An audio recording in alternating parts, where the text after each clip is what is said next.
اعوذ باللہ من الشیطان الرجیم بسم اللہ الرحمن الرحیم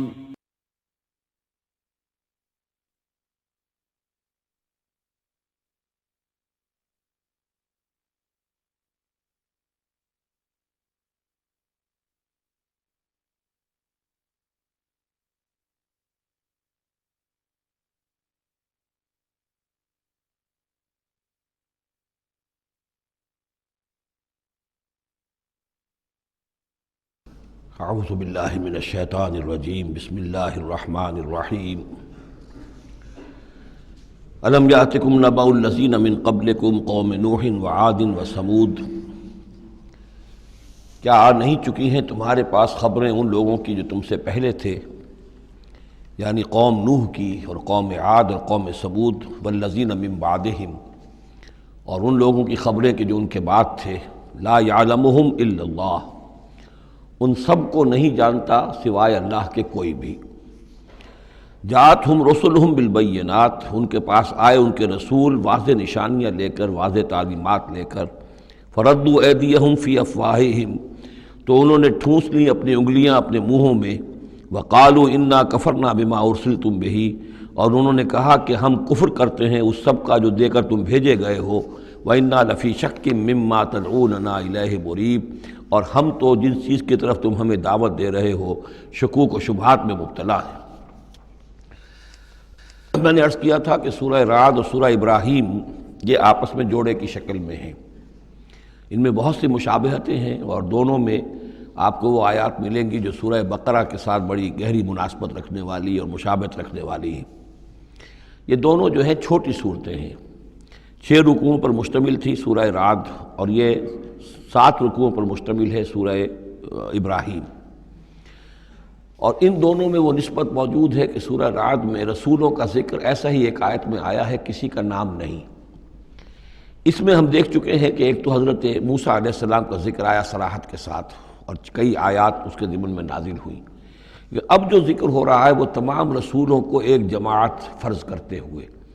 کہ سب کے ساتھ ایک ہی سی بات ہوتی رہی ہے، سب کے ساتھ معاملہ جو ہے اسی قسم کا پیش آتا رہا ہے، سب نے ایک ہی دعوت دی ہے، سب کے رد عمل جو تھا ان کی قوم کی طرف سے وہ بھی تقریباً ایسا ہی رہا ہے۔ تو یہاں ایک جماعت کی حیثیت سے رسولوں کو وہ سامنے رکھ کر اور بات کی جا رہی ہے کہ جو بھی آئے رسول بینات لے کر، تو لوگوں نے یہی کہا کہ ہمیں تو شک و شبہ ہے اس چیز کے بارے میں جو تم لے کر آئے ہو۔ قالت رسلہم، کہا ان سے ان کے رسولوں نے، اب یہ جمع کا صیغہ چلے گا، افی اللہ شک فاطر السماوات والارض، تم جو شک اور شبہ کی بات کر رہے ہو تو پہلے تو یہ بتاؤ کہ کیا اللہ کی ذات کے بارے میں تمہیں کوئی شک ہے؟ کیا کوئی شک ہے اللہ کے بارے میں جو آسمانوں اور زمین کا پیدا کرنے والا ہے؟ یہ پھر وہی سرچنگ کوسچن، اور یہ کہ ایسی بات سے گفتگو شروع کی جائے جس کو وہ بھی مانتے ہیں۔ ظاہر بات ہے کہ وہ بھی اللہ کے منکر نہیں تھے، تو پہلے تو یہ کہ ہمارے اور تمہارے مابین اللہ کا ماننا یہ تو ہماری قدر مشترک ہے۔ یدعوکم لیغفر لکم، وہ اللہ تعالیٰ تمہیں پکار رہا ہے، بلا رہا ہے تاکہ وہ تمہاری مغفرت کرے، من ذنوبکم، تمہارے گناہ بخش دے، ویؤخرکم الی اجل مسمى، اور تمہیں مؤخر کرے، تمہیں اور تمہاری رسی دراز کرے، تمہیں مہلت دے اس دنیا میں بچنے کی، الی اجل مسمى، ایک وقت معین تک کے لیے۔ قالوا، اب ان سب نے کہا، ان سب کی قوموں نے ایک ہی جواب دیا، ان انتم الا بشر مثلنا، نہیں ہیں آپ لوگ مگر ہماری ہی طرح کے انسان، تریدون ان تصدونا عما کان یعبد آباؤنا، آپ لوگ چاہتے ہیں کہ روک دیں ہمیں ان چیزوں سے کہ جن کو پوجتے تھے ہمارے آباء و اجداد، فاتونا بسلطان مبین، تو لے کر آئیے کوئی کھلی سند، کھلی نشانی، کھلا معجزہ۔ قالت لہم رسولہم، کہا ان سے ان کے رسولوں نے،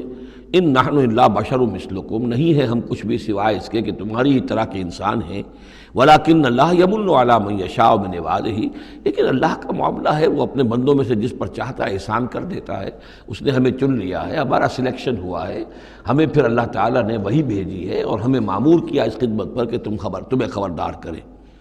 وما کان لنا ان ناتیکم بسلطان الا باذن اللہ، اور ہمارے لیے یہ ممکن نہیں ہے کہ ہم تمہارے لیے اور تمہارے سامنے کوئی سلطان اور سند پیش کر سکے، کوئی دلیل لا سکے، کوئی نشانی لے آئے، الا باذن اللہ، مگر اللہ کے حکم سے۔ وعلی اللہ فلیتوکل المؤمنون، اور اہل ایمان کا تو فرض یہ ہے اور طریقہ کار یہ ہونا چاہیے کہ وہ اللہ ہی پر توکل کرے۔ وما لنا الا نتوکل علی اللہ، اور ہمیں کیا ہوا ہے کہ ہم اللہ پر توکل نہ کریں؟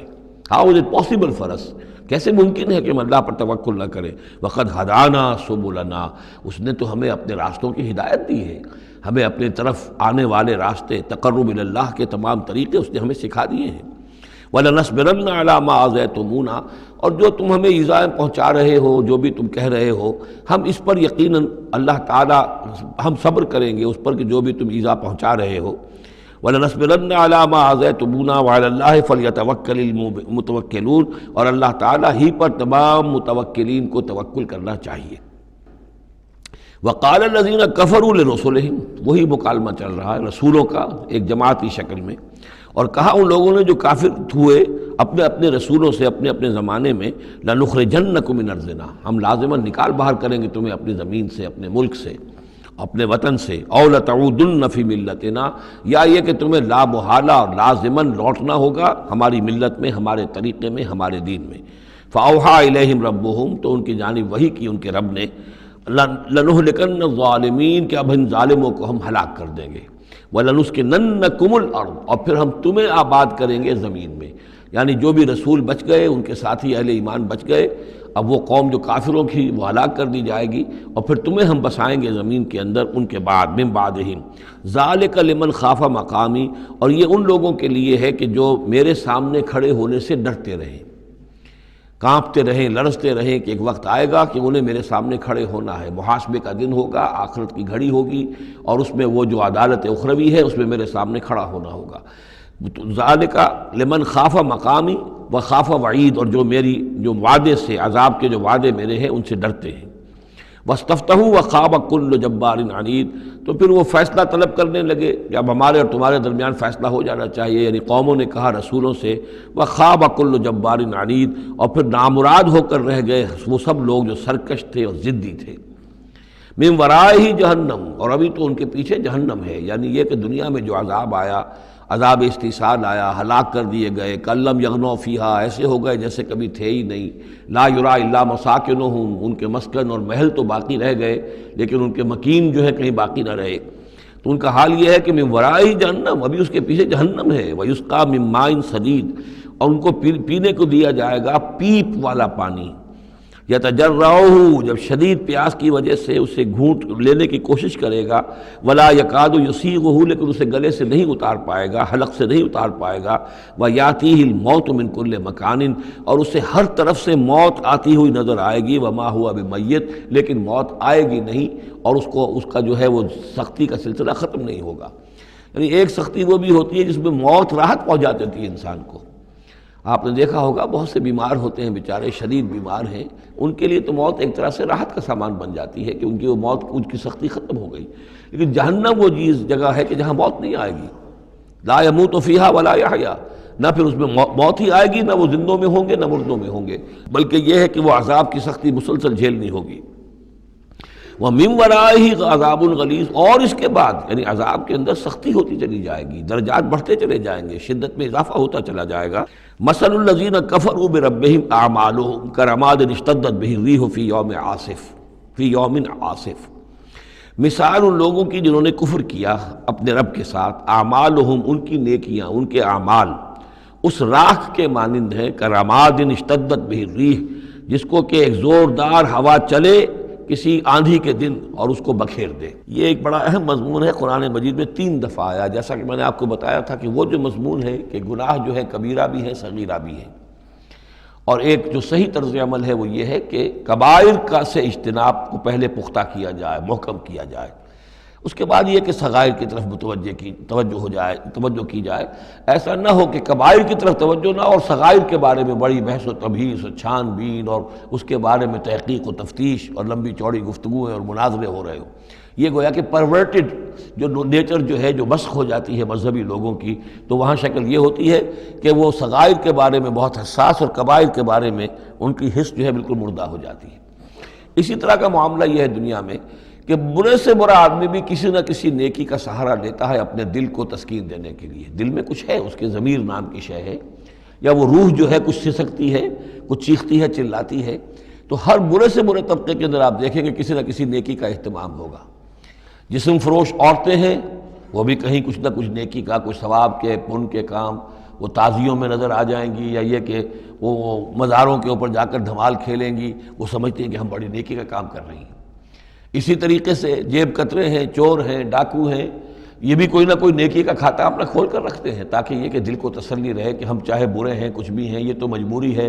پیشے میں عیب نہیں رکھیے نہ فرحات کو نام، یہ تو اب ہمارا پیشہ ہے، اس میں تو اب کیا کریں، ہم مجبوری ہے، لیکن یہ کہ بہرحال کچھ نہ کچھ نیکی کرتے ہیں۔ یہ نیکی جو ہے اللہ کے ہاں اس کی کوئی وقت نہیں، کوئی قدر نہیں، کوئی وزن نہیں۔ وہ ٹوٹل نیکی جو آیا بر میں ہم پڑھ کر آئے ہیں، لیس البر ان تولوا وجوہکم قبل المشرق والمغرب ولکن البر من آمن باللہ والیوم الآخر والملائکۃ والکتاب والنبیین وآتى المال على حبہ ذوی القربى والیتامى والمساکین وابن السبیل والسائلین وفی الرقاب واقام الصلاۃ وآتى الزکاۃ والموفون بعہدہم اذا عاہدوا والصابرین فی البأساء والضراء وحین البأس اولئک الذین صدقوا واولئک هم المتقون۔ اگر تو نیکی ہے اس رنگ کی تب تو وہ نیکی ہے، اور اگر یہ شکل نہیں ہے تو پھر وہ نیکی نہیں ہے، وہ تو در حقیقت نیکی کی ایک صورت ہے، ایک دھوکہ ہے، ایک فریب ہے۔ اس اعتبار سے کہا جا رہا ایسے لوگ جو ہیں جب یہ آخرت میں آئیں گے تو انہیں تو یہ خیال ہوگا کہ ہم بڑی نیکیاں کی ہوئی ہیں، ہم نے تو یتیم خانہ کھولا ہوا تھا، ہم نے بیواؤں کے لیے یا اولڈ ہوم کھولے ہوئے تھے، ہم نے بوڑھے لوگوں کے لیے بندوبست کیا تھا، ہم نے یہ کیا تھا، ہم نے ایک شفا خانہ کھولا ہوا تھا، وغیرہ وغیرہ۔ لیکن وہاں جب یہ آئیں گے تو ان کی نیکیوں کے لیے ایک تمثیل ہے کہ جس طرح وہ حباب منصورہ ہو جائیں گی، تو 3 جگہ قرآن میں یہ تمثیل آئی ہے، جن میں سے پہلا مقام یہ ہے، پھر سورہ نور کے اندر بھی آئے گا، اور اس کے علاوہ سورہ فرقان کے اندر آئے گا، مختلف مقامات پر ہے یہ 3 مقام۔ ان میں سے ایک یہ ہے کہ ان کی نیکیاں اس راکھ کے مانند ہوں گی تو صحیح، دکھائی تو جائیں گی، یہ تمہارے اعمال ہیں، یہ تم نیکیاں کر کے لائے ہو، لیکن ایک تیز دار ہوا چلے گی اور اس کو وہ ہوا منصورہ کر دے گی، وہ پوری کی پوری بکھر کر رہ جائے گی، اس نیکی کی کوئی حقیقت نہیں ہوگی، اللہ کی میزان میں اس کا کوئی وزن نہیں۔ سورہ نور میں اسے سراب سے تعبیر کیا ہے، اعمالہم کسراب بقیعۃ یحسبہ الظمآن ماء، کہ ایک پیاسا جو ہے اسے نظر آ رہا پانی ہے، وہ گھسٹ رہا ہے، لیکن یہ کہ وہ پانی نہیں ہے، بلکہ وہاں پر حتیٰ اذا جاءہ لم یجدہ شیئا ووجد اللہ عندہ فوفاہ حسابہ واللہ سریع الحساب۔ تو یہ نیکیاں جو ہیں ان کا تذکرہ ہے۔ مثل الذین کفروا بربہم اعمالہم کرماد اشتدت بہ الریح فی یوم عاصف لا یقدرون مما کسبوا علی شیء، ان کو کوئی مقدرت حاصل نہیں ہے، کوئی قوت حاصل نہیں ہے، کوئی طاقت حاصل نہیں ہے ان چیزوں میں سے کسی پر بھی جو انہوں نے کمائی تھی۔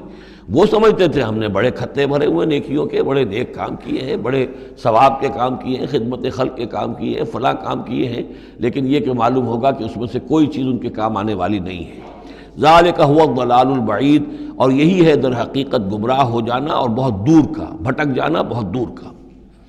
الم تر ان اللہ خلق السماوات والارض بالحق، کیا تم نے دیکھا نہیں اللہ نے آسمان اور زمین حق کے ساتھ پیدا کیے ہیں۔ ان یشاء یذہبکم، اگر وہ چاہے تو تم سب کو لے جائے گا، سب کو ہلاک کر دے گا، ویأتی بخلق جدید، اور کسی نئی مخلوق کو پیدا کر دے گا۔ اس کی خلاقی، اس کی قدرت جو ہے اور اس کی قوت تخلیق جو ہے، اس کی کریٹیو ایکٹیویٹی اور اس کا کریٹیو پوٹینشل کہیں ختم نہیں ہو گیا ہے۔ وما ذلک علی اللہ بعزیز، اور یہ اللہ تعالیٰ پر کوئی بھاری بات نہیں ہے، تم سب کو ہلاک کر دے اور کوئی نئی خلق پیدا کر دے، مخلوق پیدا کر دے۔ وبرزوا للہ جمیعا، اور پھر وہ اللہ کے سامنے حاضر ہوں گے، سامنے کھڑے ہوں گے سب کے سب۔ فقال الضعفاء للذین استکبروا، تو کہیں گے وہ کمزور لوگ، پسماندہ لوگ، پیچھے چلنے والے لوگ، جنہیں اپنے ان متکبرین سے، اپنے سرداروں سے جنہوں نے استکبار کیا تھا، ان سے کہیں گے انا کنا لکم تبعا، دیکھیے ہم آپ لوگوں کے پیروکار تھے، آپ کے پیچھے چلتے تھے، آپ کی زندہ باد کے ہم نعرے لگاتے تھے، آپ کے جھنڈے اٹھاتے تھے، آپ ہم سے جو کہتے تھے ہم اس کو بجا لاتے تھے۔ انا کنا لکم تبعا، تو ہم تو تھے آپ کے تابع، آپ کے پیروکار۔ فہل انتم مغنون عنا من عذاب اللہ من شیء، تو آج یہاں آپ اللہ کے عذاب میں سے کچھ بھی ہمارے لیے کمی کر سکتے ہیں، کسی درجے میں بھی ہمارے کام آ سکتے ہیں؟ قالوا لو هدانا اللہ لہدیناکم، وہ کوڑا جواب دیں گے اگر اللہ نے ہمیں ہدایت دی ہوتی تو ہم تمہیں ہدایت دیتے، ہم خود گمراہ تھے، ہم نے تمہیں بھی گمراہ کیا۔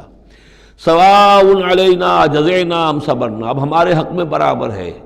ہم جزا فضا کریں، بے قراری کریں، روئیں، چیخیں، چلائیں یا صبر کریں، ما لنا من محیص، اب ہمارے لیے کوئی خلاصی کی کوئی شکل نہیں، گلو خلاصی کی کوئی صورت نہیں۔ وقال الشیطان، اور شیطان کہے گا لما قضی الامر، جب فیصلہ ہو چکے گا،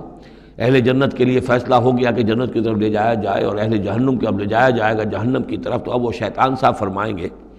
قال الشیطان لما قضی الامر ان اللہ وعدکم، دیکھو لوگو اللہ نے بھی تم سے ایک وعدہ کیا تھا، وعد الحق، اور وہ وعدہ سچا تھا، ووعدتکم، اور میں نے تم سے وعدے کیے تھے، فاخلفتکم، میں نے ان وعدوں کی خلاف ورزی کی، میں ان وعدوں کو پورا نہیں کر سکا، وما کان لی علیکم من سلطان،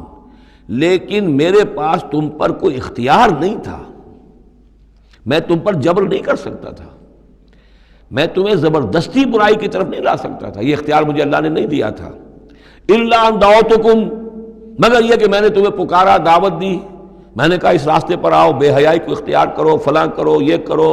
ویمن لب کی تحریک چلاؤ، فلاں تحریک چلاؤ، میں نے جو بھی کیا میں نے دعوت دی، فاستجبتم لی، تم نے میری دعوت کو قبول کیا، فلا تلومونی ولوموا انفسکم، تو اب مجھے ملامت نہ کرو، ملامت کرو اپنے آپ کو،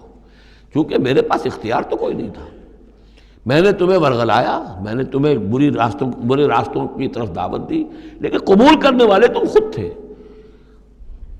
الا ان دعوتکم فاستجبتم لی، تم نے میری دعوت قبول کی، میرے پیچھے چلے، فلا تلومونی ولا ولوموا انفسکم، تو اب مجھے ملامت نہ کرو بلکہ ملامت کرو اپنے آپ کو، ما انا بمصرخکم، نہ میں اب تمہاری فریاد کو پہنچ سکتا ہوں، تمہاری تکلیف میں کوئی کمی کرا سکتا ہوں، وما انتم بمصرخی، نہ تم میری فریاد کو پہنچ سکتے ہو، تم بھی مجھے اللہ کے عذاب سے بچا نہیں سکتے، میں تمہیں اللہ کے عذاب سے بچا نہیں سکتا، انی کفرت بما اشرکتمونی من قبل، میں کفر کر رہا ہوں اس کا جو تم نے مجھے شریک کر دیا تھا اللہ کے ساتھ اس سے پہلے، یہ تم نے غلط کام کیا تھا، تم نے اللہ کو مانا ہوتا، اللہ کے وعدے پر اعتبار کرتے، اللہ کی دعوت پر لبیک کہی ہوتی، تم نے مجھے اللہ کے برابر کر دیا، میری بات مانی، اللہ کی بات کو پیچھے ڈالا، انی کفرت بما اشرکتمونی من قبل ان الظالمین لہم عذاب علیم، یقیناً ظالموں کے لیے دردناک عذاب ہے، وَأُدْخِلَ الَّذِينَ آمَنُوا وَعَمِلُوا الصَّالِحَاتِ جَنَّاتٍ تَجْرِي مِن تَحْتِهَا الْأَنْهَارُ، اور داخل کیے جائیں گے وہ لوگ جو ایمان لائے اور جنہوں نے نیک عمل کیے ہوں گے، باغات میں جن کے نیچے ندیاں بہتی ہوں گی، خالدین فیہا، وہ اس میں رہیں گے ہمیشہ ہمیش، بِإِذْنِ رَبِّهِمْ، اپنے رب کے حکم سے، تحیتہم فیہا سلام، ان کی گریٹنگز ہوں گی، ایک دوسرے کو دعائیں دینی ہوں گی سلام کی شکل میں۔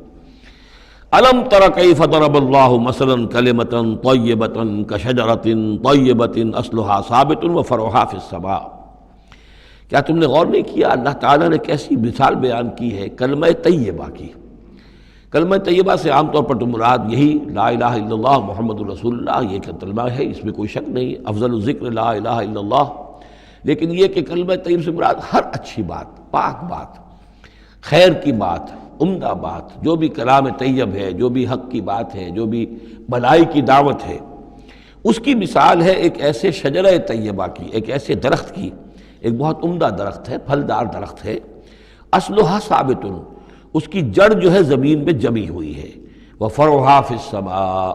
اور اس کی شاخیں جو ہیں، اس کی ٹہنیاں آسمانوں سے باتیں کر رہی ہیں، بلند ہیں، تؤتی اکلھا کل حین باذن ربھا، اور یہ درخت ہر فصل میں اپنا پھل لاتا ہے اپنے رب کے حکم سے، آم کا درخت ہے، فصل کا وقت ہے، آم لگے ہوئے ہیں، یا اور کسی چیز کا درخت ہے، اس کے اندر اکلھا، اس کا پھل جو ہے وہ آ رہا ہے متواتر، وَيَضْرِبُ اللَّهُ الْأَمْثَالَ لِلنَّاسِ، اور اللہ تعالیٰ مثالیں بیان کرتے ہیں لوگوں کے لیے، لَعَلَّهُمْ يَتَذَكَّرُونَ، تاکہ وہ اس سے نصیحت اخذ کریں، کہ نیکی کا کوئی کلام ہو، نیکی کی دعوت ہو، نیکی کے لیے کوئی تحریک اٹھائی جائے، کوئی بھی کام کیا جائے، اس کی مثال اللہ کے ہاں اس طرح کی ہے جیسے ایک بہت ہی عمدہ درخت ہے، اس کی جڑ بہت گہری ہے، مضبوط ہے، اسے مسلسل جو ہے مل رہی ہے، زمین سے نمو مل رہی ہے، اسے اس کے لیے خوراک آ رہی ہے، اور وہ پھیلتا جا رہا ہے آسمان میں، اس کا سلسلہ نہ معلوم کہاں سے کہاں تک پہنچے گا۔ آپ نے خیر کی دعوت دی، کچھ لوگوں نے قبول کیا، ان کے ذریعے سے وہ بات اور کہاں تک پہنچے گی، ان سے آگے وہ اور کہاں تک پہنچے گی، جہاں تک جیسے کہ حدیث میں آیا ہے کہ جس شخص نے کسی نیکی کا آغاز کیا، اب وہ نیکی جب تک دنیا میں باقی رہے گی، اس کے حساب میں بھی اس کا جو ہے جو ثواب درج ہوتا رہے گا، اور جس نے کوئی بری شے کا آغاز کیا، کوئی غلط حرکت اور غلط کوئی رسم شروع کی، جب تک وہ باقی رہے گی دنیا میں تو اس کے جو بھی لوگ اس سے گناہ کمائیں گے تو اس کا گناہ اس کے حساب میں درج ہوتا رہے گا۔ اس کے برعکس وَمَثَلُ كَلِمَةٍ خَبِيثَةٍ كَشَجَرَةٍ خَبِيثَةٍ، ایک درخت ہوتا ہے جھاڑ جھکاڑ ٹائپ، وہ درخت نہیں ہوتا، جھاڑیاں سی ہوتی ہیں۔ مثال گندی بات کی ایسے ہے، گندی بات ہو، بری بات ہو، كَلِمَةٍ خَبِيثَةٍ كَشَجَرَةٍ خَبِيثَةٍ، وہ ایک ایسے درخت کے مانند ہے اجتثت من فوق الارض، جسے زمین کے اوپر ہی سے اکھاڑ لیا جائے، جڑیں گہری نہیں ہوتی زمین کے اندر، پھیلی ہوئی تو ہے، نظر بہت آ رہی ہے، لیکن یہ کہ اس کے اندر کوئی جان نہیں ہے، کوئی ہمت نہیں ہے، ما لہا من قرار، اور اس کے لیے کوئی قرار نہیں ہے۔ زمین کے اوپر جیسے چاہے اکھاڑ لیجئے، کسی درخت کو اکھاڑنا جو ہے وہ آسان کام نہیں، لیکن یہ ایسے جو ہے جھاڑ جھنکاڑ، اس کو اکھاڑنا آسان ہے۔ گویا کہ اس طرح کی باتیں جو ہیں وہ پھیل تو جاتی ہیں، یہ بری باتیں بھی پھیل جاتی ہیں اور عام ہو جاتی ہیں لوگوں کے اندر، اور کبھی کبھی ایسا بھی ہوتا ہے کہ کثرت الخبیث جو ہے وہ بھانے لگتی ہے نگاہ کو، چونکہ زیادہ ہوتی ہے وہ خباثت جو ہے اس میں اس کی کثرت جو ہے وہ اس کو لوگوں کے لیے مزین کر دیتی ہے۔ دولت ہے، چاہے حرام سے کمائی گئی ہے، خبیث دولت ہے، لیکن اس دولت کی چمک دمک جو ہے وہ لوگوں کو متاثر کر رہی ہے، لیکن اس کے لیے دوام نہیں ہے، اس کی وجہ سے کوئی اطمینان اور سکون آدمی کو نہیں مل سکے گا۔ یثبت اللہ الذین آمنوا بالقول الثابت فی الحیات الدنیا، اللہ تعالیٰ مضبوط کر دیتا ہے، جما دیتا ہے اہل ایمان کو قول ثابت کے ذریعے سے دنیا کی زندگی میں۔ اللہ پر ایمان، آخرت پر ایمان، یہ یقین ہو تو دنیا کے اندر بھی وہ شخص جمع ہوا ہوگا، اس کی استقامت، اس کا صبر، اس کا حوصلہ، اس کے اندر جو بھی باہم کام کرنے کی صلاحیت ہوگی، اللہ تعالیٰ جمع دیتا ہے اہل ایمان کو بالقول الثابت، یہی قول ثابت ہے، اللہ پر، آخرت پر، رسول پر ایمان، پھر حیات دنیا و فی الآخرہ، اور پھر اسی کا ظہور آخرت میں ہوگا، اسی طرح انہیں ثبات آخرت میں جنت میں نصیب ہوگا۔ وَيُضِلُّ اللَّهُ الظَّالِمِينَ، اور ظالموں کو اللہ تعالیٰ بچلا دیتا ہے، گمراہ کر دیتا ہے۔ وَيَفْعَلُ اللَّهُ مَا يَشَاءُ، اور اللہ کرتا ہے جو چاہتا ہے۔ أَلَمْ تَرَ إِلَى الَّذِينَ بَدَّلُوا نِعْمَةَ اللَّهِ كُفْرًا وَأَحَلُّوا قَوْمَهُمْ دَارَ الْبَوَارِ، کیا تم نے دیکھا نہیں، غور نہیں کیا ان لوگوں کی طرف جنہوں نے اللہ کی نعمت کو بدل دیا کفر سے؟ اللہ نے انہیں ہدایت دی، اللہ نے نعمت دی، انہوں نے ہدایت ہاتھ سے دی اور ضلالت خرید لی، کفر اختیار کر لیا۔ اللہ نے رسول بھیجا، اتنا بڑا انعام کیا، اس پر اپنی کتاب نازل کی، اور یہ بدبخت اس کا کفر کر رہے ہیں، اللہ کے اس انعام سے اپنے آپ کو محروم کر رہے ہیں۔ وَأَحَلُّوا قَوْمَهُمْ دَارَ الْبَوَارِ، اور انہوں نے اپنی قوم کو لا اتارا تباہی کے گھر میں۔ جیسے ہم نے پڑھا تھا کہ وہ فرعون جو ہے وہ اپنی قوم کا جلوس لے کر آئے گا اور سب سے آگے آگے وہ چلتا ہوا ہوگا اور سب کو لا کر جہنم کے گھاٹ پر آ کے اتار دے گا۔ اسی طریقے سے یہ لوگ جو ہے لیڈر لوگ وہ غلط راستوں پر چلتے ہیں اور اپنے اپنے عوام کو، اپنے متبعین کو وہ لے جا کر جو ہے وہ ہلاکت کے گھر پہ جا اتارتے ہیں۔ جہنم، وہ دار البوار، جو تباہی کا گھر کیا ہے؟ جہنم ہے، یصلونھا، جس میں وہ داخل ہوں گے، وبئس القرار، اور وہ بہت ہی بری جگہ ہے جائے قرار ہونے کے اعتبار سے۔ وَجَعَلُوا لِلَّهِ أَندَادًا لِيُضِلُّوا عَن سَبِيلِهِ، اور انہوں نے اللہ کے مد مقابل ٹھہرا دیے ہیں تاکہ وہ گمراہ کریں انہیں اللہ کے راستے سے۔ یعنی یہ جو ند کا لفظ ہے اندادہ، یہ سورہ بقرہ کے 30 رکوع میں بھی آیا تھا،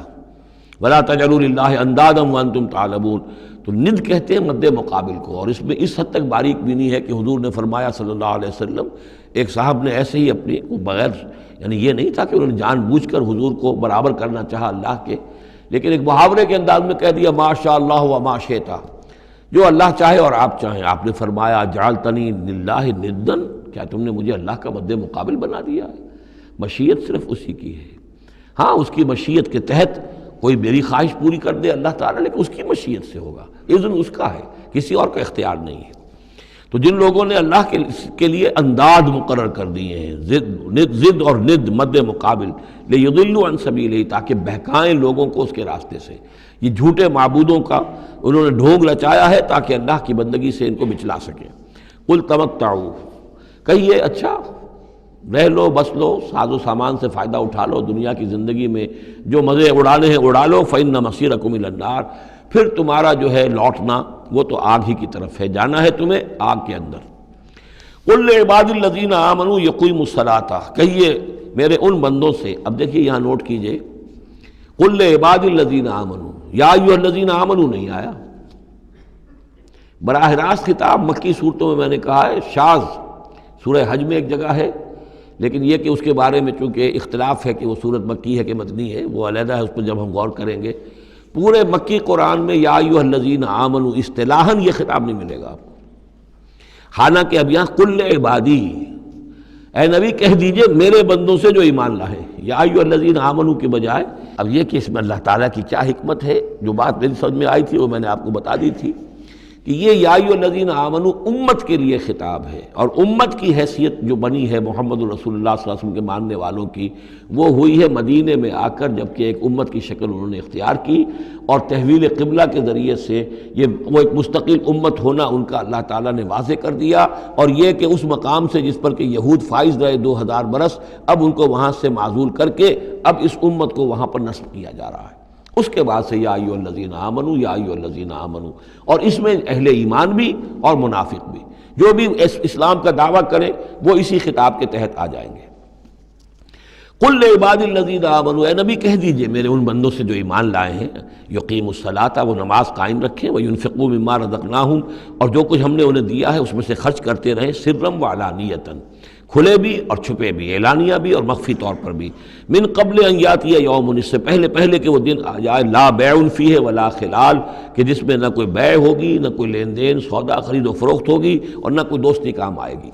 یہ آیت بہت قریب ہے، وہ جو آیت سورہ بقرہ میں آیت الکرسی سے پہلے ہے، یا ایھا الذین آمنوا انفقوا مما رزقناکم من قبل ان یاتی یوم لا بیع فیہ ولا خلۃ ولا شفاعہ، وہاں تیسری شے کی اور کیٹیگوریکل نفی ہے، وہ دن کے جس میں نہ کوئی بیع ہوگی، نہ کوئی دوستی ہوگی، اور نہ ہی کوئی شفاعت ہوگی۔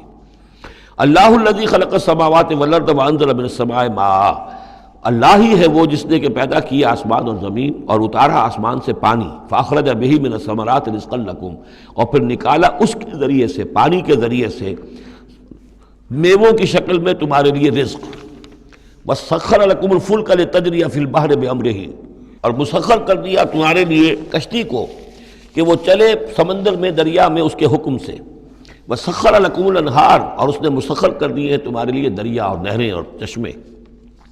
وسخر لکم الشمس والقمر دائبین، اور تمہارے لیے مسخر کر دیے ہیں، سورج کو بھی مسخر کر دیا، چاند کو بھی، کہ وہ ایک دستور کے مطابق برابر چل رہے ہیں، مسلسل چل رہے ہیں، وسخر لکم اللیل والنہار، اور مسخر کر دیا تمہارے لیے رات کو اور دن کو۔ اب یہ تمام چیزیں جو ہیں اس لیے گنوائی جا رہی ہیں کہ یہ تمام جو قواعد طبیعہ ہیں یا اجرام فلکیہ ہیں، ان سب کو اس کام میں اللہ نے لگا رکھا ہے کہ جس سے اس دنیا کے اندر جو حیات ہے اس کے تمام لوازم اور اس کی ضروریات پورے ہو رہے ہیں، اور اس حیات کے اندر چوٹی کی حیات انسان کی ہے، تو گویا کہ یہ ساری بساط ہم نے تمہارے لیے بچھائی ہے، جیسے سورہ بقرہ کے تیسرے رکوع میں بھی آیا تھا، خلق لکم ما فی الارض جمیعا، تمہارے لیے بنایا ہم نے زمین میں جو کچھ بھی ہے۔ اور زمین کی بساط بچھانے کے لیے ظاہر بات ہے اللہ تعالیٰ نے اس سے پہلے جو بھی بہت بڑا دھماکہ ہوا تھا، تو وہ اس دھماکے کے بعد سے جو ساری گیلیکسیز بنی ہے، یہ سب آخر کار اس زمین کی تخلیق، اور زمین میں پھر حیات، اور حیات کی بلند ترین شکل حیات انسانی، تو یہ ساری چیزیں تمہارے لیے مسخر کی گئی ہیں، تمہاری ضروریات کی بہم رسانی میں لگی ہوئی ہیں۔ وَآتَاكُم مِّن كُلِّ مَا سَأَلْتُمُوهُ، اور اس نے تمہیں دی ہیں وہ تمام چیزیں جو تم اس سے مانگتے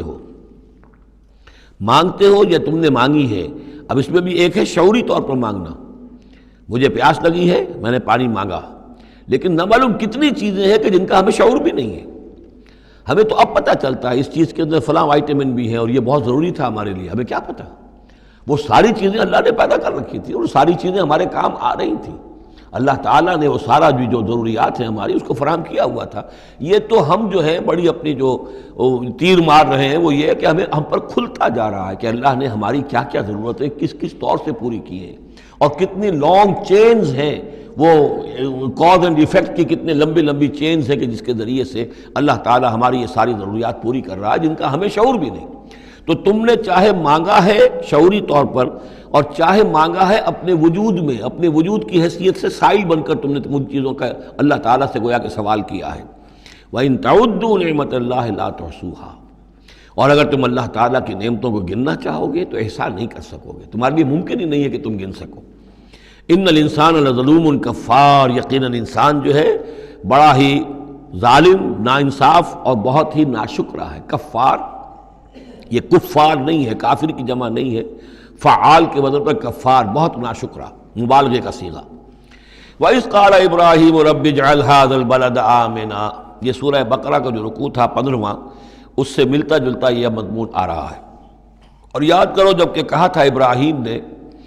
اے میرے رب اس گھر کو، اس شہر کو، مکے کو بلدن آمنا، البلد آمنا، اس کو بنا دے امن کی جگہ، وجنبنی وبنی ان نعبد الاصنام، اور بچائے رکھ مجھے بھی اور میری اولاد کو بھی کہ ہم بتوں کی پرستش کریں۔ تو دنیا میں سب سے زیادہ جو بھی گمراہی رہی تھی، جیسا کہ میں نے عرض کیا، پری ابراہمک جتنی تاریخ ہمارے سامنے بیان ہوئی ہے حضرت ابراہیم سے پہلے کی، تو گمراہی ایک ہی تھی اور وہ شرک تھا، بت پرستی تھی۔ قوم نوح کی بھی وہی تھی، قوم ہود کی، قوم صالح کی۔ تو حضرت ابراہیم علیہ السلام کے زمانے میں بھی بت پرستی تھی، انہوں نے بتوں کو توڑا ہے، بہت بڑا بت خانہ تھا۔ پھر وہ ستاروں کو بھی پوجتے تھے، پھر ان کے ہاں وہ سیاسی شرک بھی تھا کہ نمرود جو ہے وہ دعویٰ کرتا تھا کہ مجھے اختیار مطلق حاصل ہے، جس چیز کو چاہوں میں حکم دوں، جس چیز کو جائز چاہوں کروں اور جس چیز کو چاہوں ممنوع قرار دے دوں۔ تو اس میں فرمایا وَإِذْ قَالَ إِبْرَاهِيمُ رَبِّ اجْعَلْ هَذَا الْبَلَدَ آمِنًا، اے رب ہمارے، اے رب میرے، اس شہر کو تو ایک امن والا گھر شہر بنا دے، وجنبنی وبنی، اور مجھے اور میری نسل کو، جس کو میں یہاں آباد کر رہا ہوں، اس سے بچائے رکھ کہ ہم بتوں کی پرستش کریں۔ رب انہن اضللن کثیرا من الناس، پروردگار ان بتوں نے پہلے بھی بہت سے لوگوں کو، انسانوں کی عظیم اکثریت کو گمراہ کیا ہے۔ فمن تبعنی فانہ منی، تو جو کوئی میری پیروی کرے، میں نے شرک سے اجتناب کیا، میں نے تمام ہر نوع کے شرک سے میں نے اپنے آپ کو پاک کر لیا ہے۔ اب جو لوگ اسی طرح میرے راستے پر چلیں، اسی طرح شرک سے دور رہیں، توحید کے راستے پر گامزن رہیں، تو وہ تو میرے ہیں ہی، مجھ میں سے ہیں، ان کے ساتھ تو تیرا وہ وعدہ جو ہے وہ پورا ہوگا۔ لیکن وَمَنْ عَصَانِی، جو میری نافرمانی کرے، غلط راستے پر چلے، فَإِنَّكَ غَفُورٌ رَحِيمٌ، تو غفور الرحیم ہے۔ اب یہ بھی سمجھیے کہ اپیل کی شکل میں ہے کہ گناہ گاروں کے لیے بھی حضرت ابراہیم اواہ حلیم منیب، یہ الفاظ ہم پڑھ چکے ہیں، بہت ہی یعنی نرم دل، بہت شفیق، بہت رؤوف، اور یہی وہ انداز ہے جو حضرت عیسیٰ علیہ السلام نے اختیار کیا یا کریں گے وہ قیامت کے دن۔ ان تعذبہم فانہم عبادک وان تغفر لہم فانک علی کل شیء قدیر، اگر تو انہیں عذاب دے تو تیرے بندے ہیں، جس طرح چاہے عذاب دے، تیرا اختیار مطلق ہے، لیکن اگر تو معاف کر دے تو بہرحال تیرے اس اختیار کے اوپر بھی کوئی شخص نہیں ہے کہ جو اعتراض کر سکے، تجھے ہر شے کی قدرت اور اختیار حاصل ہے۔ تو یہاں بھی وہی انداز ہے، فمن تبعنی فانہ منی ومن عصانی فانک غفور رحیم، ربنا انی اسکنت من ذریتی بواد غیر ذی زرع عند بیتک المحرم، اے رب ہمارے، میں نے اب یہاں ربنا آ گیا ہے، اس میں معلوم ہوتا ہے کہ حضرت ابراہیم کے ساتھ حضرت اسماعیل بھی شامل ہو گئے، ابھی تک اس میں رب چل رہا تھا۔ ربنا انی اسکنت من ذریتی، میں نے اپنی اولاد، اپنی نسل کی ایک شاخ کو، من ذریتی، اپنی نسل کی ایک شاخ کو آباد کر دیا ہے، بواد غیر ذی زرع، اس وادی غیر ذی زرع میں، جہاں کچھ پیدا نہیں ہوتا، کوئی نباتات نہیں ہے، کوئی درخت نہیں ہے، کچھ نہیں ہے، بالکل ایک بنجر علاقہ ہے، کوئی پیداوار نہیں، عند بیتک المحرم، تیرے پاک گھر کے پاس، تیرے محترم گھر کے پاس۔ جیسا کہ میں نے پہلے بھی عرض کیا تھا، بات صحیح یہی معلوم ہوتی ہے کہ یہ حضرت آدم علیہ السلام کا بنایا ہوا گھر ہے، البتہ یہ کہ امتداد زمانہ سے یہ گر چکا تھا اور کچھ سیلاب کی وجہ سے ساری بہہ گئی تھی اس کی دیواریں، صرف یہ کہ کہیں اس کی جو بنیادیں تھیں وہ باقی تھیں، جن کی کہ تعمیر کی ہے حضرت ابراہیم اور حضرت اسماعیل نے۔ وَإِذْ يَرْفَعُ إِبْرَاهِيمُ الْقَوَاعِدَ مِنَ الْبَيْتِ وَإِسْمَاعِيلُ رَبَّنَا تَقَبَّلْ مِنَّا إِنَّكَ أَنْتَ السَّمِيعُ الْعَلِيمُ، تو تیرے اس محرم اور محترم گھر کے پاس میں نے لا کر اپنی نسل کی ایک شاخ کو آباد کر دیا ہے، بنا لے یقیم الصلاۃ، اس لیے کیا ہے تاکہ یہ نماز قائم کریں، فَاجْعَلْ أَفْئِدَةً مِّنَ النَّاسِ تَهْوِي إِلَيْهِمْ، تو اے اللہ اب لوگوں کے دلوں کو ان کی طرف مائل کر دے، لوگوں کے دلوں میں ان کی محبت پیدا ہو جائے، لوگ آئیں ان کے پاس اور ان کے کوئی ہدیے پیش کریں اور ان کے ذریعے سے ان کو جو ہے رزق کا بندوبست پیش ہو جائے۔ فَاجْعَلْ أَفْئِدَةً مِّنَ النَّاسِ تَهْوِي إِلَيْهِمْ، تو اب کر دے لوگوں کے دلوں کو کہ وہ مائل ہو جائیں ان کی طرف، وَارْزُقْهُم مِّنَ الثَّمَرَاتِ، اور ان کو رزق ہم پہنچا میووں کا، لَعَلَّهُمْ يَشْكُرُونَ، تاکہ وہ شکر کر سکیں۔ رَبَّنَا إِنَّكَ تَعْلَمُ مَا نُخْفِي وَمَا نُعْلِنُ، اے اللہ تو خوب جانتا ہے جو کچھ کہ ہم چھپاتے ہیں اور جو کچھ کہ ہم ظاہر کرتے ہیں۔ وما یخفی علی اللہ من شیء فی الارض ولا فی السماء، اور اللہ پر تو کوئی شے بھی مخفی نہیں رہ سکتی، نہ آسمان میں نہ زمین میں۔ الحمدللہ الذی وہب لی علی الکبر اسماعیل و اسحاق، کل شکر کل ثنا اس اللہ کے لیے ہے جس نے مجھے عطا فرمائے اس بڑھاپے کے علی الرغم، اتنی بڑی عمر میں 87 برس کی عمر میں حضرت اسماعیل کی ولادت ہوئی ہے، علی الکبر اسماعیل، اور پھر ان کے کئی سال کے بعد حضرت اسحاق کی ولادت ہوئی۔ الحمدللہ الذی وہب لی علی الکبر اسماعیل و اسحاق، مجھے اسماعیل اور اسحاق جیسے بیٹے دیے۔ ان ربی لسمیع الدعاء، یقیناً میرا پروردگار دعا کا سننے والا ہے۔ رب اجعلنی مقیم الصلاۃ، پروردگار مجھے بھی قائم کر دے نماز کے اوپر، مجھے بنا دے نماز کا قائم کرنے والا، یعنی مجھے توفیق دے کہ نماز کا پوری طور سے قائم رکھوں۔ ومن ذریتی، اور میری نسل میں سے بھی، میری اولاد میں سے بھی جو نماز کے قائم کرنے والے ہوں۔ ربنا وتقبل دعا، اور اے رب ہمارے اس دعا کو شرف قبول عطا فرما۔ ربنا اغفر لی، پروردگار بخش دے مجھے، ولوالدیّ، اور میرے والدین کو، وللمؤمنین، اور سب ایمان والوں کو، یوم یقوم الحساب، جس دن کے وہ حساب قائم ہو۔ ولا تحسبن اللہ غافلا عما یعمل الظالمون، اور تم ہرگز نہ سمجھو کہ اللہ تعالیٰ غافل ہے اس سے کہ جو یہ ظالم کر رہے ہیں۔ انما یؤخرہم، یہ تو اللہ تعالیٰ مؤخر کر رہا ہے انہیں، ان کی رسی ڈھیلی کر رہا ہے، رسی دراز کر رہا ہے، مہلت دے رہا ہے۔ انما یؤخرہم لیوم، اس دن کے لیے تشخص فیہ الابصار، جس دن کے نگاہیں پتھرا جائیں گی۔ مہطعین مقنعی رؤوسہم، وہ دوڑتے ہوئے ہوں گے، اپنے سروں کو اٹھائے ہوئے اوپر، غلے ہوئے ہوں گے ان کے سر۔ لا یرتد الیہم طرفہم، ان کی نگاہیں ان کی طرف لوٹ کر نہیں آئیں گی، جیسے نظریں پتھرا جاتی ہیں کسی ایک ہی جگہ پر، خوف جب کیفیت ہوتی ہے خوف کی تو نگاہ کسی ایک جگہ پر جم کر رہ جاتی ہے، اس سے ادھر نہیں ہوتی۔ وَأَفْئِدَتُهُمْ ہوا، اور ان کے دل اڑے ہوئے ہوں گے۔ یہ میدان حشر کا نقشہ ہے۔ اس میدان حشر میں جو لوگوں کا حال ہوگا وہ یہ ہے، مہطعین، دوڑتے ہوئے ہوں گے، مقنعی رؤوسہم، اپنے سر اوپر کو اٹھائے ہوئے ہوں گے، شاید کہ اوپر سے کوئی کڑک ہو، کوئی اور اس طرح کی آوازیں ہوں۔ لا یرتد الیہم طرفہم، ان کی نگاہیں ان کی طرف لوٹ کر نہیں آئیں گی۔ وافئدتہم ہوا، اور ان کے دل ہوا ہوں گے۔ وانذر الناس، اور اے نبی خبردار کر دیجئے لوگوں کو، یوم یاتیہم العذاب، کہ جس دن وہ عذاب آئے گا ان پر، فیقول الذین ظلموا، تو کہیں گے وہ لوگ جنہوں نے ظلم کی روش اختیار کی تھی، ربنا اخرنا الی اجل قریب، پروردگار ہمیں ذرا مؤخر کر دے، کچھ تھوڑی سی مہلت دے دے، اس وقت کو ذرا ٹال دے، اس گھڑی کو ذرا مؤخر کر دے۔ نجب دعوتک، ہم تیری دعوت کو قبول کریں گے، لبیک کہیں گے، ہم تیری دعوت کو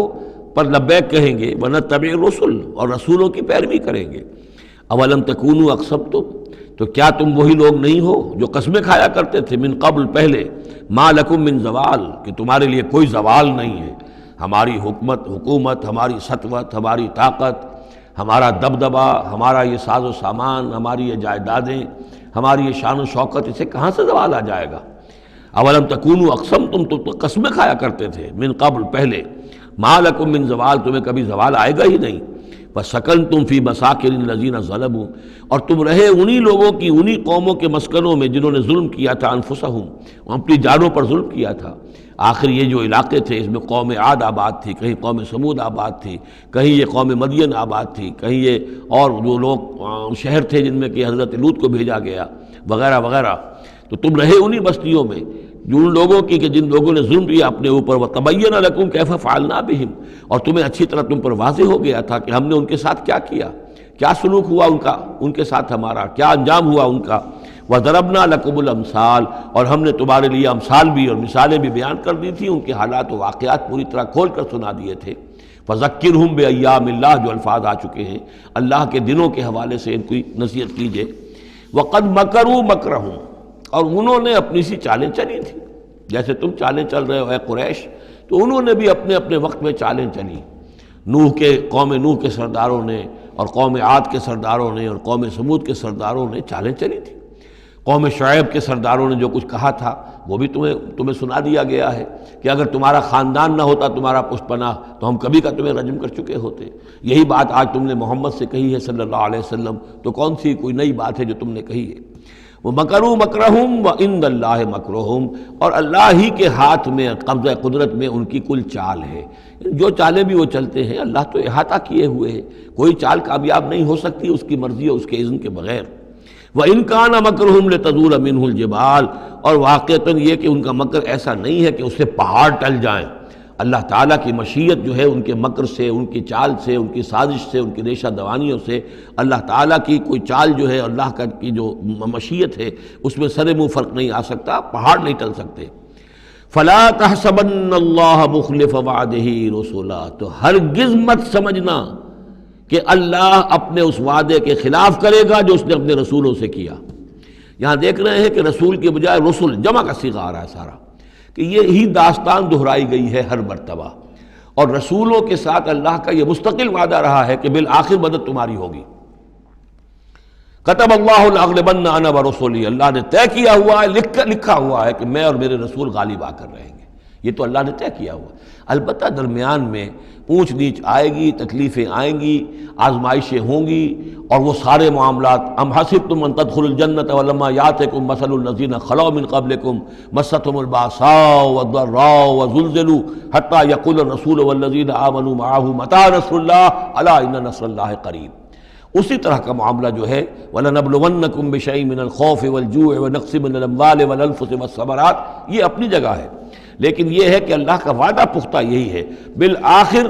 فتح جو ہے وہ اللہ اپنے رسولوں کو دے گا، کامیاب وہ ہوں گے۔ ان کی قومیں جنہوں نے ان کو جھٹلایا ان کی نگاہوں کے سامنے ہلاک ہوئیں، اور ان کا انجام جو ہے جو بھی ہوا وہ ہم تمہیں بتا چکے ہیں۔ ان اللہ عزیز ذو انتقام، یقیناً اللہ تعالیٰ زبردست ہے، انتقام لینے والا ہے۔ یوم تبدل الارض غیر الارض، جس دن کہ زمین بدل کر دی جائے گی کچھ اور۔ یہ جو قیامت کے دن جو کچھ ہونا ہے اس کا میں نے پہلے سے بھی ہلکا اشارہ کیا ہے بعض مواقع پر، زمین یہی ہوگی لیکن اس کو کھینچا جائے گا۔ دکت الارض دکن دکا، کوٹ کر اور کھینچ کر، وَإِذَا الْأَرْضُ مُدَّتْ، زمین کو کھینچا جائے گا۔ یہی زمین جو ہے اس کو کھینچ دیا جائے گا اور اس کو بہت وسیع کر دیا جائے گا، اور پھر اسی کے اندر سے جہاں تک میں سمجھ پایا ہوں واللہ عالم، جو اس کے اندر لاوا موجود ہے اب بھی موجود ہے، وہی ظاہر ہو جائے گا اور وہ جہنم ہوگی۔ یہ جو کچھ بھی قصہ زمین ہے برسر زمین ہوگا تو کوئی تغیر و تبدل آ جائے گا اس نظام سماوی و ارضی کے اندر۔ یوم تبدل الارض غیر الارض، جس دن کہ ہم بدل دیں گے اس زمین کو، اس زمین کے سوا کچھ اور شکل ہو جائے اس کی، ہوگی زمین وہی لیکن اس کی صورت یہ نہیں ہوگی۔ والسماوات، اسی طرح آسمانوں کے نظام کے اندر بھی تغیر و تبدل ہو جائے گا، جیسا کہ ہم نے دیکھا وَجُمِعَ الشَّمْسُ وَالْقَمَرُ سورہ قیامہ میں آیا ہے، چاند اور سورج یکجا ہو جائیں گے۔ تو یہ جو ہمارا سولر سسٹم ہے، ایک کتاب حال ہی میں چند سال ہوئے لکھی ہے ایک صاحب نے جو کہ فزسسٹ ہیں، the mechanics of the doomsday, اس پر میرا پیشنس بھی ہے۔ تو اس میں بعض چیزیں ایسی آئی ہیں کہ جو اس سے پہلے جس کی طرف توجہ نہیں ہوئی ہے، لیکن بعض انہوں نے جو باتیں کہی ہیں وہ قابل غور ضرور ہیں، کہ اصل میں اس کائنات کے اندر کسی گیلیکسی کی یا کسی ایک حصے کی موت واقع ہو جاتی ہے، پھر کسی اور حصے کے اندر اس کی زندگی کا ظہور ہو جاتا ہے۔ تو یہ جو قیامت ہماری اس دنیا کی آنی ہے تو اس کو اس سے نہ سمجھا جائے کہ کل کائنات ختم ہو جائے گی اس دن، نہیں، اس ہمارے حصے کے اندر جو بھی ہمارا ہے سولر سسٹم ہے، جس کا کہ ایک فرد جو ہے زمین بھی ہے، اس کا نظام بدل جائے گا، تلپٹ ہو جائے گا، اس کا نظام تبدیل ہو کر زمین کی شکل بھی کچھ اور ہو جائے گی، اور اس کا جو یہاں کا نظام ہے فلکی، اس کے اندر بھی تبدیلی ہو جائے گی۔ یوم تبدل الارض غیر الارض والسماوات وبرزوا للہ الواحد القہار، اور پھر یہ ظاہر ہو جائیں گے، سامنے کھڑے ہو جائیں گے اللہ تعالیٰ کے سامنے جو الواحد ہے، القہار ہے۔ اور یہ قرآن مجید میں بھی ہے، وَجَاءَ رَبُّكَ وَالْمَلَكُ صَفًّا صَفًّا، دُكَّتِ الْأَرْضُ دَكًّا دَكًّا وَجَاءَ رَبُّكَ وَالْمَلَكُ صَفًّا صَفًّا، اللہ تعالیٰ بھی آئے گا، نزول اجلال فرمائے گا، کیسے فرمائے گا ہم نہیں جانتے، کیا اس کی شکل ہوگی یہ ہم نہیں جانتے، اللہ کے ہاتھ ہے کیسا ہے ہم نہیں جانتے، اللہ کا چہرہ ہے کیسا ہے ہم نہیں جانتے، اللہ کی کرسی ہے اس کی کیا حقیقت ہے ہم نہیں جانتے، لیکن اللہ تعالیٰ نے یہ الفاظ استعمال کیے ہیں۔ سمائے دنیا تک نزول ہر شب کو ہوتا ہے اللہ کا، ہمارا ایمان ہے اس پر، لیکن کیسے ہوتا ہے یہ ہم نہیں جانتے۔ اسی طرح اللہ زمین پر آئے گا، نزول فرمائے گا، اور اس وقت کیسے آئے گا ہم نہیں جانتے، اس وقت البتہ شاید حقیقت ہم پر منکشف ہو جائے گی۔ تو اللہ آئے گا وَجَاءَ رَبُّكَ وَالْمَلَكُ صَفًّا صَفًّا وَجِيءَ يَوْمَئِذٍ بِجَهَنَّمَ، اور جہنم بھی نکال کر باہر کھڑی کر دی جائے گی۔ یوم تبدل الارض غیر الارض والسماوات وبرزوا للہ الواحد القہار وتری المجرمین یومئذ مقرنین فی الاصفاد، اور تم دیکھو گے مجرموں کو اس روز کہ وہ جکڑے ہوئے ہوں گے باہم زنجیروں کے اندر، سرابیلہم من قطران، ان کے کرتے ہوں گے گندھک کے جو ان کو کھا رہی ہوگی ان کے جسموں کو، وتغشا وجوہہم النار، اور ڈھانکے لے رہی ہوگی ان کے چہروں کو آگ، لیجزی اللہ کل نفس ما کسبت، تاکہ اللہ تعالیٰ بدلہ دے دے ہر ذی نفس کو، ہر جان کو جو بھی کچھ اس نے کمایا۔ ان اللہ سریع الحساب، یقیناً اللہ تعالیٰ اللہ کو حساب دینے میں دیر نہیں لگے گی۔ ھذا بلاغ للناس ولینذروا بہ، یہ ہے لوگوں کے لیے پہنچا دینا، ابلاغ، بلاغ، تبلیغ، یہ لوگوں تک پہنچانے کے لیے ہے۔ پہنچانے کی ذمہ داری محمد پر ہے صلی اللہ علیہ وسلم، اور محمد کے بعد محمد کی امت پر ہے علی صاحب الصلاۃ والسلام، کہ اللہ کے رسول نے پہنچا دیا انہیں، اب ان کے ذمے ہے تمام انسانوں کو پہنچانا۔ ھذا بلاغ للناس ولینذروا بہ، یہ ہے پہنچا دینا لوگوں کو، اور یہ کہ اس کے ذریعے سے خبردار کر دیے جائیں، اس قرآن کے ذریعے سے، بہی، اس کے ذریعے سے۔ یہ سورہ انعام کی آیت بھی یاد کر لیجئے، یہ اوحی الی ھذا القرآن لانذرکم بہ ومن بلغ، یہ قرآن میری جانب وحی کیا گیا ہے تاکہ میں خبردار کر دوں تمہیں بھی اس کے ذریعے سے اور جس تک بھی یہ پہنچ جائے۔ لینذروا بہ ولیعلموا انما هو الہ واحد، اور تاکہ وہ یہ جان لے کہ وہ تو اللہ ایک ہی الہ ہے، واحد، اکیلا۔ ولیذکر اولو الالباب، اور تاکہ جو ہوش مند اور عقل والے لوگ ہیں وہ اس سے نصیحت اخذ کریں۔ صدق اللہ العظیم۔ یہاں یہ سورہ ابراہیم بھی ختم ہوئی، تو ذرا نوٹ کر لیجئے تھوڑا سا وقت جو ہمارے پاس باقی ہے۔ یہ جو اب تیسری صورت آ رہی ہے اس چھوٹے گروپ کی، سب گروپ کی، سورۃ الحجر، اس کا سٹائل بالکل مختلف، مزاج منفرد، لیکن اس مجموعے کے اندر جو ہے اپنے اسلوب کے اعتبار سے یہ بالکل منفرد ہے۔ جیسے سورہ یونس، سورہ ہود جوڑے کی شکل میں، سورہ یوسف منفرد، اگرچہ اس کا ایک جوڑا ہے اور وہ ہے دوسری جگہ پر سورہ طٰہٰ، وہ ہم جب پڑھیں گے تو وہاں اور بات واضح ہو جائے گی۔ دوسرا سب گروپ، اس میں یہ دو صورتیں تقریباً ایک مزاج کی، ایک ان کے درمیان جو ہے نسبت زوجیت، سورہ رعد اور سورہ ابراہیم میں۔ تیسری صورت سورہ حجر ہے۔ اب اس میں جو فرق ہے نوٹ کیجئے، سورہ رعد کے 6 رکوع ہیں اور 43 آیات ہیں، گویا کہ 7 آیات فی رکوع کا حساب بنتا ہے۔ سورہ ابراہیم کے 7 رکوع ہیں، 52 آیات ہیں، 7.5 آیت فی رکوع۔ سورہ حجر کے 6 رکوع ہیں، 99 آیات ہیں، 16.5 آیات فی رکوع آپ کو ملیں گی۔ یہ اصل میں قرآن مجید میں مکی صورتوں میں آپ کو اسلوب کا یہ فرق نوٹ کر لینا چاہیے کہ جو ابتدائی صورتیں نازل ہوئیں اس میں آیتیں چھوٹی چھوٹی، ردم بہت تیز، جیسے کہ پہاڑی نالے ہوتے ہیں، دریا ہوتے ہیں تو ان کا پاٹ بہت کم ہوتا ہے لیکن بہاؤ بہت تیز ہوتا ہے۔ دریائے کنہار جس نے بھی دیکھا ہے، دریائے سوات دیکھا ہے کالام میں یا کہیں اور، تو ان کی چوڑائی تو کچھ بھی نہیں ہوتی، بلکہ دریائے سندھ یہ پورا جو ہے، یہ شاہراہ ریشم جو ہے اس کے ساتھ دیکھیے تو نیچے معلوم ہوتا ہے چھوٹی سی کوئی لکیر پانی کی ہے، اس کے سوا کچھ بھی نہیں۔ لیکن جب وہی دریا آتے ہیں میدانوں میں تو اب آپ کو معلوم ہے دریائے سندھ جب دریا خاں کے پاس سے گزرتا ہے تو وہ 14 میل چوڑا بھی ہوا کرتا تھا، بارشوں کے زمانے میں 14 میل چوڑائی، اسی طریقے سے نیچے بہاولپور کے ایریا میں۔ تو یہ فرق ہے ان آیات کا۔ جو ابتدائی مکی صورتیں ہیں، آیتیں چھوٹی چھوٹی، ان میں صوتی آہنگ بہت نمایاں، اس میں ایک موسیقی اور غنا کا پہلو بہت ہی واضح، اور اس میں جو ہے مضامین پھیل کر آتے ہیں، کھل کھل کر آتے ہیں، بڑی جو مضامین بہت گہرے ہوتے ہیں اور بہت پختہ ہوتے ہیں، احکمت آیات ہوں۔ بعد میں جو صورتیں آئی ہیں مکی دور میں ہی ان مزاج بدلنا شروع ہوا، درمیانی دور میں کچھ اور آخری میں آ کر اب آیتیں بڑی بڑی ہیں، لمبی لمبی ہیں، اور یہ چیز جا کر پھر مدنی دور میں پھر انتہا کو پہنچ جاتی ہے۔ ایک آیت، آیت الکرسی، آیت البر، وہ ہم پڑھ چکے، آیت الدین، ایک آیت کتنی بڑی۔ پھر وہاں ظاہر بات ہے کہ وہ ردم بھی اتنا نمایاں نہیں رہتا جتنا کہ آپ سورہ قاف میں دیکھتے ہیں، سورۃ النجم میں دیکھتے ہیں، سورہ رحمان میں دیکھتے ہیں، سورہ واقعہ میں دیکھتے ہیں، سورہ ملک میں دیکھتے ہیں۔ یہ جو صورتیں ہیں آخری جو 2 گروپس کی ہیں، انہی کی طرح کی ایک صورت یہ سورہ حجر ہے۔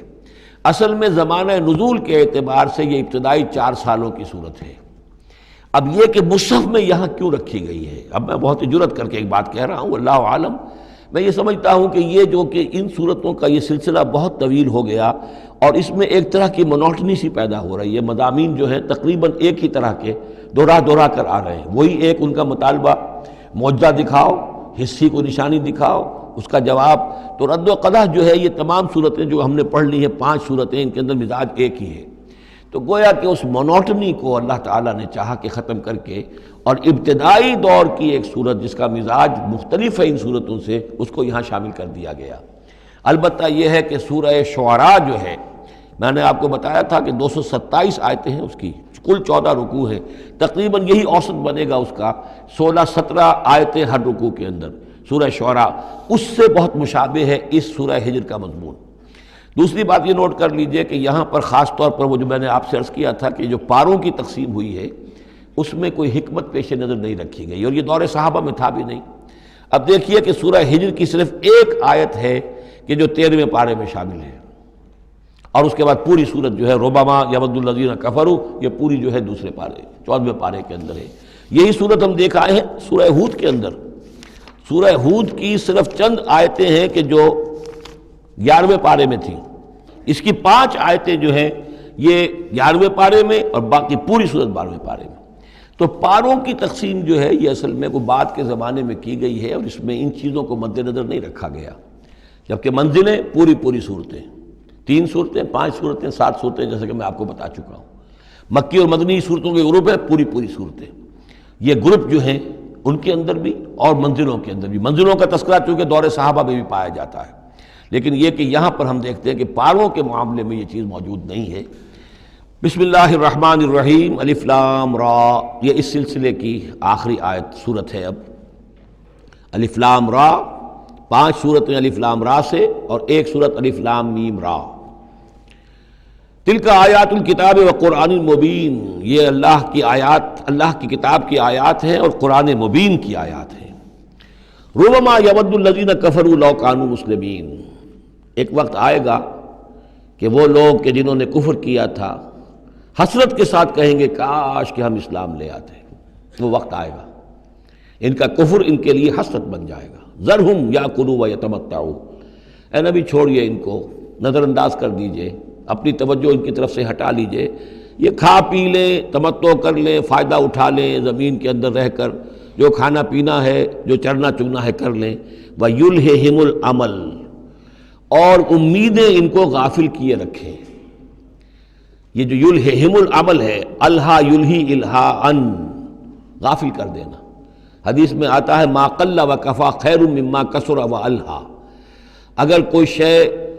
کم ہے لیکن کفایت کر جائے، آپ کی ضرورت پوری ہو جائے، یہ اس سے کہیں بہتر ہے کہ زیادہ ہو اور وہ غافل کر دے۔ اگر زیادتی ہے، فراوانی ہے، رزق کی سر و سامان موجود ہے، ہر چیز، کوئی ضرورت کبھی اٹکتی نہیں، تو اللہ یاد نہیں آئے گا، اللہ سے غفلت ہو جائے گی۔ اس سے بہتر یہ ہے کہ ضرورت تو پوری ہو جائے، کسی کے سامنے دست سوال دراز نہ کرنا پڑے، لیکن یہ ہے کہ اس سے زیادہ نہ ہو کہ تاکہ غفلت نہ ہو۔ ما قل و کفا خیر مما کثر و الہا، الہاکم التکاثر، وہ صورت مبارکہ ذہن میں رکھیے۔ وَيُلْهِهِمُ الْعَمَلُ، طول عمل کہلاتا ہے، یہ انسان لمبے لمبے نقشے بناتا چلا جاتا ہے، میں یوں کروں گا، پھر ایسے کروں گا، پھر اس طرح کروں گا، پھر اس سے یہ کہ وہ کارخانہ بنا لوں گا، پھر ایک اور کارخانہ بنا لوں گا، یا یہ کہ اپنے پروفیشن کے اندر یہ کام کروں گا، اس طرح آگے بڑھوں گا، اسی میں مگن رہتا ہے، زندگی ختم ہو جاتی ہے۔ فَسَوْفَ يَعْلَمُونَ، تو ان قریب انہیں معلوم ہو جائے گا اور انہیں حقیقت جو ہے ان پر منکشف ہو جائے گی۔ وَمَا أَهْلَكْنَا مِنْ قَرْيَةٍ إِلَّا وَلَهَا کتاب معلوم، اور ہم نے کسی بھی بستی کو ہلاک نہیں کیا مگر یہ کہ اس کا وقت معین تھا، لکھا ہوا، اس سے پہلے وہ عذاب نہیں آیا۔ مَا تَسْبِقُ مِنْ أُمَّةٍ أَجَلَهَا وَمَا يَسْتَأْخِرُونَ، اور جب وہ وقت آ جاتا تھا تو نہ کوئی امت وہ اس سے پہلے آگے بڑھ سکتی تھی اور نہ وہ پیچھے کر سکتے تھے۔ وہ وقت تو معین ہے اللہ کا، تو نہ وہ پیچھے کر سکتے ہیں نہ امت آگے بڑھ سکتی ہے۔ وَقَالُوا يَا أَيُّهَا الَّذِي نُزِّلَ عَلَيْهِ الذِّكْرُ إِنَّكَ لَمَجْنُونَ، اور بڑی ڈھٹائی کے ساتھ انہوں نے کہا اے وہ شخص جس کا یہ گمان ہے کہ اس پر ذکر نازل ہوا ہے۔ یہ ترجمہ میں کر رہا ہوں، ورنہ لفظی ترجمہ کیا ہوگا؟ اے وہ شخص جس پر ذکر نازل کیا گیا ہے، انک لمجنون، ہمارے نزدیک تو تم مجنون ہو، تمہارا دماغ خراب ہو گیا ہے، تم پر جن کا عصیب کا سایہ آ گیا ہے، یا تمہارا دماغی توازن صحیح نہیں رہا۔ لہذا با محاورہ ترجمہ ہوگا اے وہ شخص، قالوا یا ایھا الذی، اے وہ شخص جو یہ سمجھتا ہے، جس کو یہ زوم ہے، جس کا گمان ہے، نزل علیہ الذکر، کہ اس پر اللہ کی طرف سے الذکر نازل ہوا ہے، یاد دہانی نازل ہوئی ہے، انک لمجنون، ہمارے نزدیک تو تم دیوانے ہو گئے ہو، معاذ اللہ ثم معاذ اللہ، لو ما تاتینا بالملائکۃ ان کنت من الصادقین، کیوں نہیں لے آتے فرشتوں کی فوج ہمارے سامنے اگر تم سچے ہو، ما ننزل الملائکۃ الا بالحق، اور اللہ تعالیٰ کی طرف سے جواب آ رہا ہے ہم نہیں اتارا کرتے فرشتوں کو مگر حق کے ساتھ۔ فرشتے تو آتے ہیں تو عذاب لے کر آتے ہیں، فیصلہ لے کر آتے ہیں۔ فرشتے آئے تھے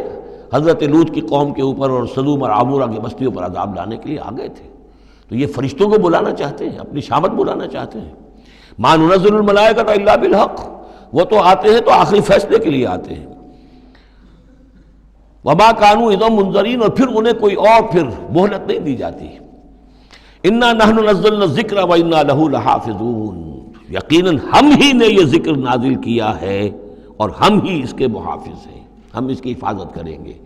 یہ آیت مبارکہ بہت اہم ہے، جیسا کہ اس سے پہلے بھی عرض ہو چکا ہے کہ قرآن کی محفوظیت کے معاملے میں کہ اللہ تعالیٰ نے اس کی حفاظت کا ذمہ خود لیا ہے۔ جہاں تک تو تعلق ہے انا نحن نزلنا الذکر کا،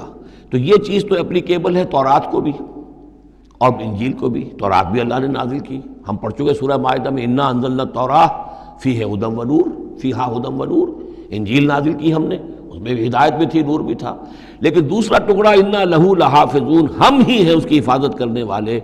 یہ صرف ایکسکلوسیو ہے معاملہ قرآن کا، اس کے سوا کسی اور صحیفہ آسمانی اور کسی کتاب سماوی کو اللہ تعالیٰ نے ضمانت نہیں دی۔ اور اس کی وجہ یہی ہے کہ اصل ہدایت نامہ جو ابدی ہے، جو کامل ہے، وہ ابھی آنے والا ہے۔ لہذا یہ سابقہ ایڈیشنز جو ہیں، نامکمل ایڈیشنز ہیں، یہ تو یوں سمجھیے کہ انٹرم پیریڈ کے لیے کچھ انسٹرکشنز تھی جو دے دی گئیں، ان کو مستقل طور پر محفوظ رکھنے کی کوئی ضرورت نہیں تھی۔ یہ ختم نبوت پر ایک بہت بڑی دلیل ہے کہ کسی بھی قادیانی سے اگر بات کی جائے تو اگر اس سے یہ کہا جائے کہ آیا تمہارے نزدیک قرآن میں ہدایت کامل ہوئی یا نہیں، تو جواب دے گا ہدایت تو کامل ہو گئی۔ نمبر دو، کیا تمہارے نزدیک قرآن محفوظ ہے یا نہیں؟ اگر وہ محفوظ بھی ہے تو پھر کسی اور وحی کی ضرورت کیا ہے؟ اللہ تعالیٰ کوئی کام عبث تو نہیں کرتا، ضرورت کے بغیر نہیں کرتا، کسی مقصد کے بغیر نہیں کرتا۔ یا تو یہ کہیں کہ ابھی ہدایت کامل نہیں ہوئی تھی، وہی جاری رہنی چاہیے، اس کا جواز ہو جائے گا، یا کہیں کہ کامل تو ہو گئی تھی قرآن میں لیکن وہ تو ضائع ہو گئی، محفوظ نہیں رہی، تب بھی وحی کی کھڑکی جو ہے اس کے کھلے رہنے کا جواز پیدا ہوگا۔ لیکن اگر کوئی شخص ان دونوں باتوں کو نہ مانے بلکہ اعتراف کر لے کہ ہدایت قرآن میں کامل ہو گئی اور یہ کہ وہ محفوظ بھی ہے، تو پھر اجرائے وحی، یہ تھا اصل میں جو فتنہ اٹھایا ہے غلام احمد قادیانی نے کہ وحی تو ایک نعمت تھی، کیسے بند ہو سکتی ہے، وحی کا سلسلہ جاری رہے گا۔ لیکن اس کو لے کر اس نے جو ہے پھر آگے اپنی نبوت کا دعویٰ کیا۔ لیکن اجرائے وحی کے لیے ضرورت عقلی جو ہے وہ دو شکلوں کے سوا ثابت نہیں ہو سکتی، یا ہدایت کامل نہیں ہوئی ہوتی جیسے کہ ابھی تورات میں نہیں ہوئی تھی، انجیل میں نہیں ہوئی تھی، قرآن میں آ کر کامل ہو گئی، یا کامل ہو کر اور وہ گم ہو گئی ہو، اس میں کوئی ترمیم و تنسیخ ہو گئی ہو جو کہ پھر وحی کے ذریعے سے اس کی تصحیح ہو سکے۔ اور دونوں باتیں اگر کوئی نہیں مانتا تو کوئی عقلی دلیل جو ہے وحی کے جاری رہنے کے لیے موجود نہیں۔ وَلَقَدْ أَرْسَلْنَا مِن قَبْلِكَ فِي شِيَعِ الْأَوَّلِينَ، اور اے نبی ہم نے آپ سے پہلے بھی رسول بھیجے تھے اگلی جماعتوں میں، اگلی قوموں میں۔ یہ شیعہ اس علیحدہ ہو جانے والے، کیونکہ قومیں بڑھتی چلی گئیں نسلوں کے اندر۔ حضرت نوح علیہ السلام کی قوم تقسیم ہو گئی، ان کے 3 بیٹوں سے نسلیں بنتی چلی گئیں، تو یہ گویا کہ شائع ہونا، علیحدہ ہونا، پھیل جانا، پھیلتی چلی گئیں۔ وما یاتیہم من رسول الا کانوا بہ یستہزئون، اور نہیں آیا ان کے پاس کوئی بھی رسول، جب بھی کبھی آیا مگر وہ استہزاء کرتے رہے، تمسخر کرتے رہے۔ کذالک نسلکہ فی قلوب المجرمین، اسی طریقے سے ہم اس کو چبھو دیتے تھے مجرموں کے دلوں کے اندر، مجرموں کے دلوں میں جا کے وہ چبھ جاتی تھی، وہ سمجھ لیتے تھے کہ حق ہے، لیکن چونکہ ان کے مفادات پر زد پڑتی تھی تو وہ استہزاء کرتے تھے۔ لا یؤمنون بہ، وہ ایمان نہیں لائیں گے اس پر۔ وقد خلت سنت الاولین، اور اے نبی یہ پہلوں کی بھی یہ سنت گزر چکی ہے، یہی طریقہ ہمیشہ رہا ہے، جیسے آج آپ آئے ہیں یا ذکر آپ پر نازل کیا گیا ہے، ایسے ہی ہم رسولوں کو بھیجتے رہے، کتابیں ان پر نازل ہوئیں، لیکن یہ کہ انہوں نے مان کر نہیں دیا۔ وَلَوْ فَتَحْنَا عَلَيْهِمْ بَابًا مِّنَ السَّمَاءِ فَظَلُّوا فِيهِ يَعْرُجُونَ، اور اگر ہم نے اس پر آسمان کا کوئی دروازہ کھول بھی دیا ہوتا اور وہ اس میں چڑھنے لگتے، تب بھی وہ یہ کہتے لَقَالُوا إِنَّمَا سُكِّرَتْ أَبْصَارُنَا، کہ ہماری تو نگاہوں پر کچھ جادو کر دیا گیا، شکر کر دیا گیا، نظر بندی کر دی گئی تھی، بل نحن قوم مسحورون، حقیقت میں تو ہم جادو کی زد میں آ گئے تھے۔ بارک اللہ لی و لکم فی القرآن العظیم ونفعنی وإیاکم بالآیات والذکر الحکیم۔